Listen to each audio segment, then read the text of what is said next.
온 산을 덮은 흰 눈. 그 산길을 물동이를 이고 힘겨워 걷던 안악의 모습에서 물은 곧 고생이었습니다. 꿈길을 밟고 새벽녘에 와 머리맡에 찬물을 쏴 부었다던 북청 물장수에서 지난날 우리에게 물은 쌀처럼 사 먹어야 되는 것이었습니다. 그러나 저 백화점 안 분수처럼 물은 이제 지천입니다. 물을 아끼자라는 얘기가 솔직히 촌스럽게 들리는 요즘.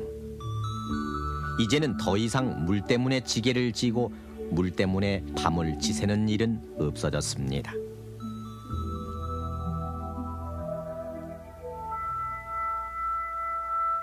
그러나 불과 십수년 전 겨울바람처럼 매섭던 물 사정이 다사롭던 우리네 인심마저 얼어붙게 하던 그때,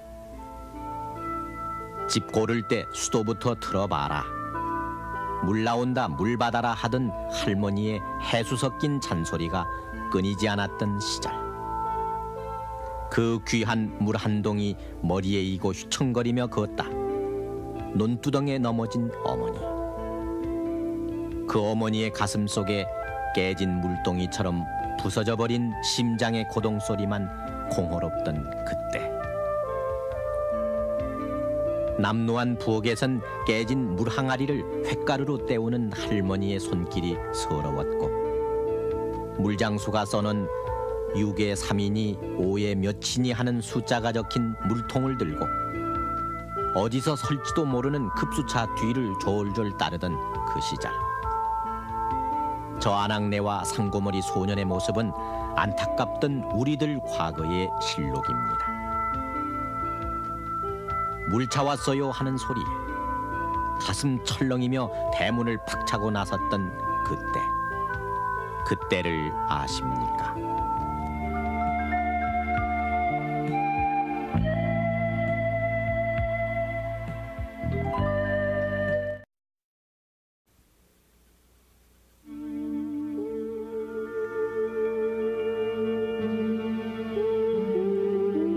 더 늦기 전에 어서 물 한 지게 길어 오시구랴. 피곤이 덕지덕지 붙어있는 퇴근길 가장에게 아내는 그렇게 채근하곤 했습니다.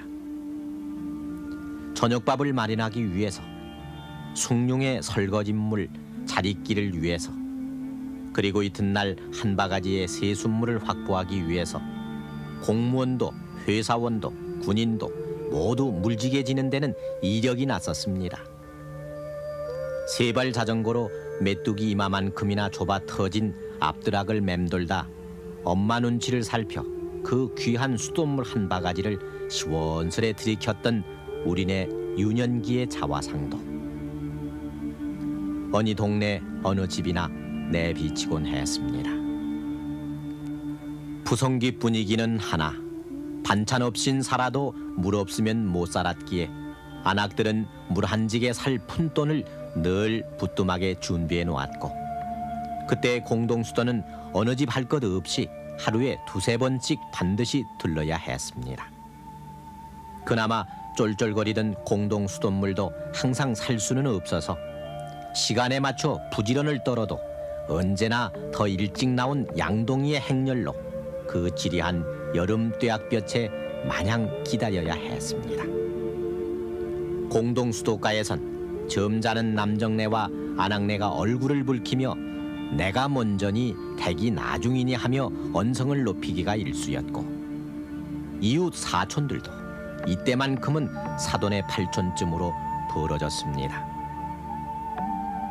한바탕 물싸움을 벌인 뒤 물지개를 지고 휘청거리며 언덕길을 걸을 때면 언제까지 이 짓을 해야 하나 마음은 물지개보다 몇 갑절 무거웠습니다. 그러나 공동수도에 찔끔거리는 물이라도 끊이지만 않았으면 다행이었습니다. 숨을 몰아쉬며 달려갔건만은 수돗물은 끊어지고 꼭지가 빠진 수도 파이프 옆엔 0.76 입방미터의 5원이니 하는 원망스런 간판이 장승처럼 지켜서 있던 그때, 고개 마루터. 그 당시에 이제 그 낮에는 물이 잘 안 나오고 그러니까 밤에 물이 나오는데 밤에도 그것도 초저녁에 물이 나오면 좋은데 밤 12시 이후에야 겨우 그 조금 약간 높은 지대에는 물을 먹을 수가 있어요. 그래서 그것도 이제 가정마다 그 수도가 달 나오는 게 아니고 공동 수도에 가야 하니까 그 공동 수도에 가서 12시쯤 가면은 이제 그때부터 물이 나오기 시작하면 거기다 이제 물통 대놓고 물을 받으면은 이제 한 새벽 2시까지 받으면 아마 그 다음 날 먹을 거 물 2지게 내지 3지게 할 수 있습니다. 그래야 안심하고 잡니다.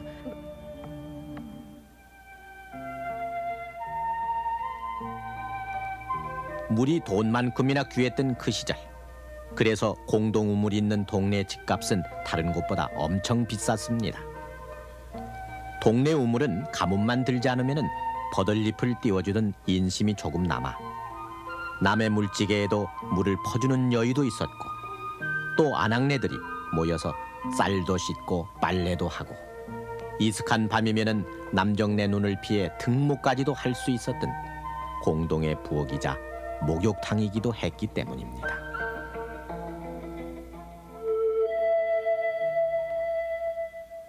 물 차왔어요. 지약스럽던 누렁이도 나몰라라 누워버린 한가롭던 여름날 오후. 물차. 이 한마디는 동네를 금세 비상 걸린 군대만큼이나 어수선하게 만들곤 했습니다. 이 집 저 집에서 양동이다 물찌개다 다라이라 불렸던 커다란 물통까지 머리에 이고 또 두 손에 든 아낙네들과 까까머리 어린애들이 급수차를 향해 일제히 몰려 나왔습니다. 이때는 전 가족이 급수작전의 용사처럼 나서서 결사적으로 급수차에 매달렸습니다. 이웃끼리 서로 물을 먼저 받으려고 몸싸움, 눈싸움도 벌였고 겨우 차례가 온 연세 지긋한 아주머니들은 금세 꺼져버릴 것만 같아 염치도 있고 까만 고무호소를 입에 물고는 연신 빨아댔습니다. 2통이나 받았으니 이제는 가라고 하는 급수원의 말도 아랑곳 않고 한 통만 더 받자고 조르는 애원 섞인 표정들. 피 같은 물, 한 방울이라도 바닥에 흘릴까 잽싸게 물통을 바꿔치기 하는 날렵함이 곧 생활력이었던 서글픈 시절이었습니다. 서로 물을 받아가려고 싸움을 하다 보면은 물 허실되는 것도 많고 또 물을 받다가 또 물벼락도 만날 수도 있고 그러다 보면 아주머니들이 의벽이 젖어가지고 정말 안에도 실수가 비치기도 하고 또 그러다 보면 어떤 아주머니들이 하도 답답해버리니까 물에도 실컷을 좀 먹겠다고 심지어 어떤 수독에 다니는 아저씨 사위에도 삼았으면 좋겠다는 이런 말까지 했었고 또 심지어 자기네 방을 거저줄 테니까 와서 물 걱정이나 하지 않게 사달라고 한 아주머니도 있었습니다.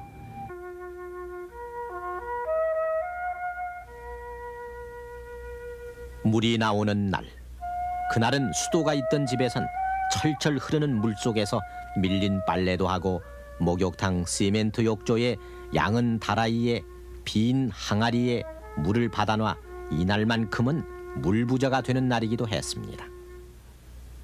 지금 그 흔한 수세식 변소는 그때는 공사에 드는 돈이나 장소보다도 물 때문에 감히 엄두도 못 냈었습니다.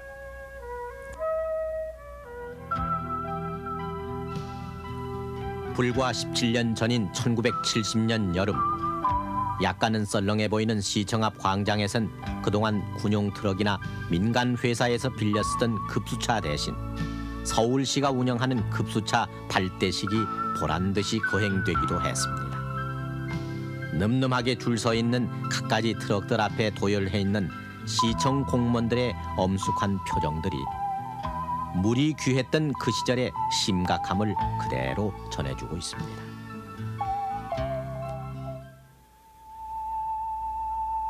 쇳내나는 수도꼭지를 아무리 빨아도 물 한 방울 안 나오던 운동장가 수도에서 어쩌다 물이 콸콸 나올 때면 철없는 아이들은 배가 불룩해지도록 갈증을 풀고 나선 콸콸 나오는 물이 신통해서 수도꼭지를 손바닥으로 막고 물싸움을 하기도 했습니다.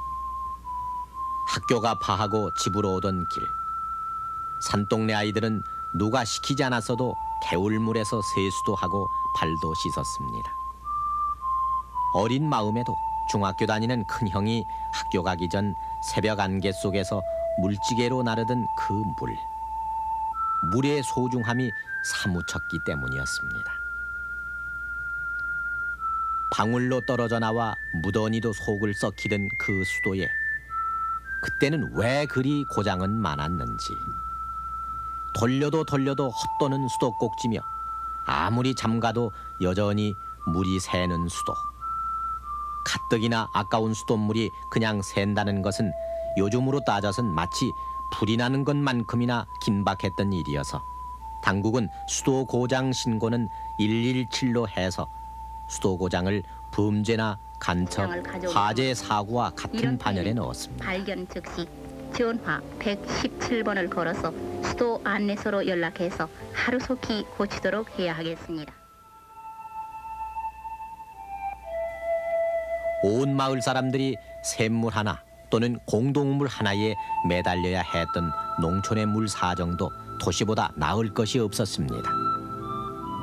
콸콸 쏟아지는 샘물, 지칠 줄 모르고 솟아오르는 우물에 대한 바람은 정월 대보름이나 명절 때면은 의뢰이 샘터를 관장한다는 귀신을 위해 구판을 벌이는 데까지 이어졌습니다. 신주단지 모시듯 떠받친 우물. 앵두나무 우물가에 동네 처녀 바람 났네. 그 유행가를 낳게 한 우물은 어쩔 수 없이 마을 사람들을 하나로 묶는 뿔이었습니다. 그러나 해마다 반복되는 가뭄, 그 타는 듯한 햇볕 아래선 믿었던 샘터나 우물도 보잘것없는 미천을 드러냈습니다. 사람이 먹고 씻는 일이야 참을 수 있는 데까지 견뎌보겠지만 들녘의 벼포기는 목마름을 참아주지 못했습니다. 바닥이 곧 들여다보이는 둔벙을 마지막으로 퍼냈으나 깊게 패인 논바닥은 기별도 안 가는지 전혀 아물 줄을 몰랐고 믿으니 하늘뿐이었으면서도 그 하늘을 보고 원망도 참 많이 했던 그때. 52년 8월에 이 신문기사는 경상남도 산청군 농민 500여 명이 산꼭대기에 지어놓은 집 때문에 산신님이 노하셔서 비가 내리지 않는다고 그 집을 꽃갱이로 부셔버렸다는 웃지 못할 사건을 보도하고 있습니다. 가뭄을 극복하자. 당국은 항상 이런 말로 시리에 빠진 농민들의 한오라기 의욕을 잡아당겼으며 농민들도 죽을 힘을 다해 부석부석 먼지바람만 이는 땅을 파고 또 헤집으며 물줄기를 찾았습니다. 농민뿐 아니라 군인, 은행원, 학생들이 총동원돼 양동이 릴레이를 벌이기도 했고 심지어는 국민학교도 수업을 중단하고 까까머리 철부지 학생들은 물이 찰랑이는 세숫대야를 양손에 들고 열을 맞춰 논으로 향하기도 했습니다. 지성이면 감천이라.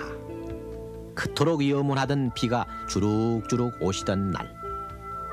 그날은 잔칫날이겠지만 또한 마을 곳곳에선 말다툼과 주먹다짐이 벌어지는 날이기도 했습니다. 내 물이니 네 물이니 아니 하늘물이지 하며 물꽃 때문에 벌이는 말 그대로 물 쟁탈전이 벌어졌습니다. 위에다가 소나기가 한번 오면은 가래고 뭐 깨이고 가지고 자기 논에 간다 물가가 아니라고 또라이고 뭐지 다 파 들러다가 서로가 싸움하는 일은 그거는 말도 못합니다. 이거는 내 물이니 이거는 네 물이니 이렇게 싸움을 하늘 물이니 바닥 물이니 그거 싸움을 많이 합니다. 하는데 그 옛날 어른들 얘기 들어보면은 뭐 부인네들 나와서 저 물 못 대라고 남자들 훌떡 벗고 이래 막 고나이도 이래 많이 눕고 이런 사정이 많이 있었답니다.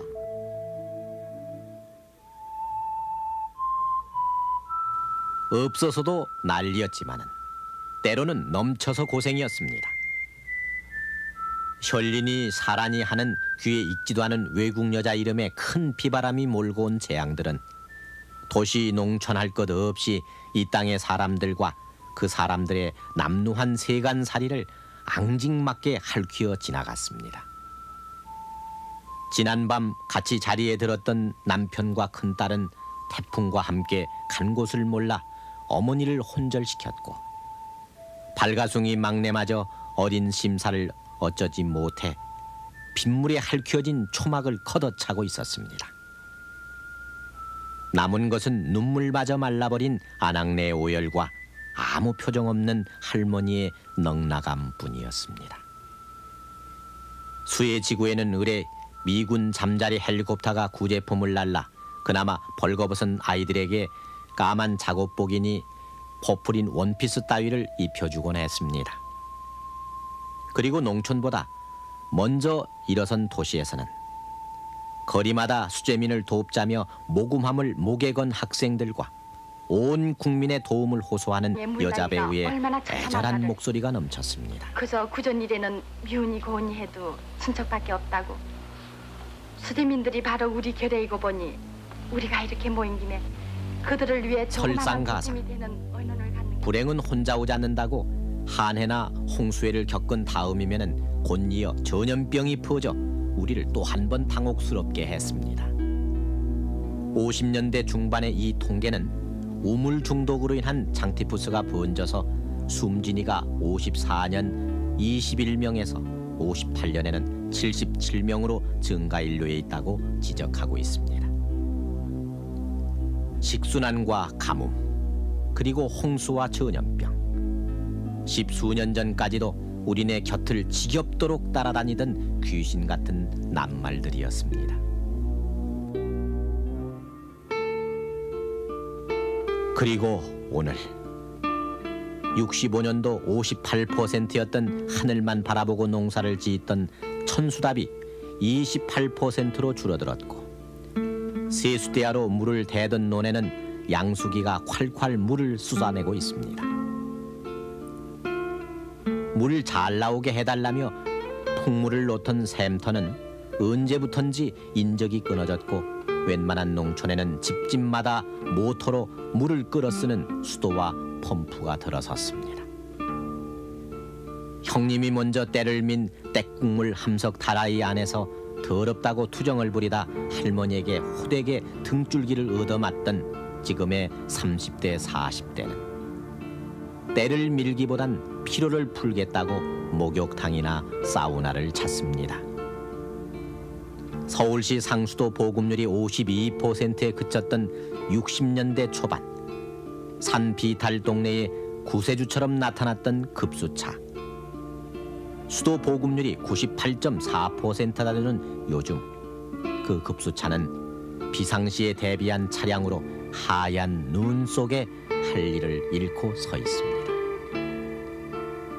생명처럼 귀했던 수돗물도 어쩐지 못 믿어워 미네랄 워터니 무슨 생순이 하는 것들로 해서 식수의 자리조차 위협받고 있는 오늘의 참으로 넉넉한 물줄기. 그러나 우리 기억의 수레바퀴를 조금만 돌려 거슬러 가면 그곳엔 짧은 여름밤 물통 앞에 쪼그리고 앉아서 밀려오는 잠 때문에 하품을 참지 못하던 어머니의 모습이, 운동장 한쪽 구석에서 허기진 배를 채우던 펌프물이 그렇게 고마울 수 없었던 시절이 있었습니다. 그리고 시궁창 같은 개천물, 그곳에 한아름의 빨래거리를 곁에 놓고 거친 돌 위에 거품도 안 나는 비누를 문질러대던 아낙네들, 매서운 삭풍을 맞으며 파랗게 찔려 튼 손을 부비던 우리네 어머니 누님의 얼굴이 정월 긴 겨울밤에 호련히 다가오고 있습니다.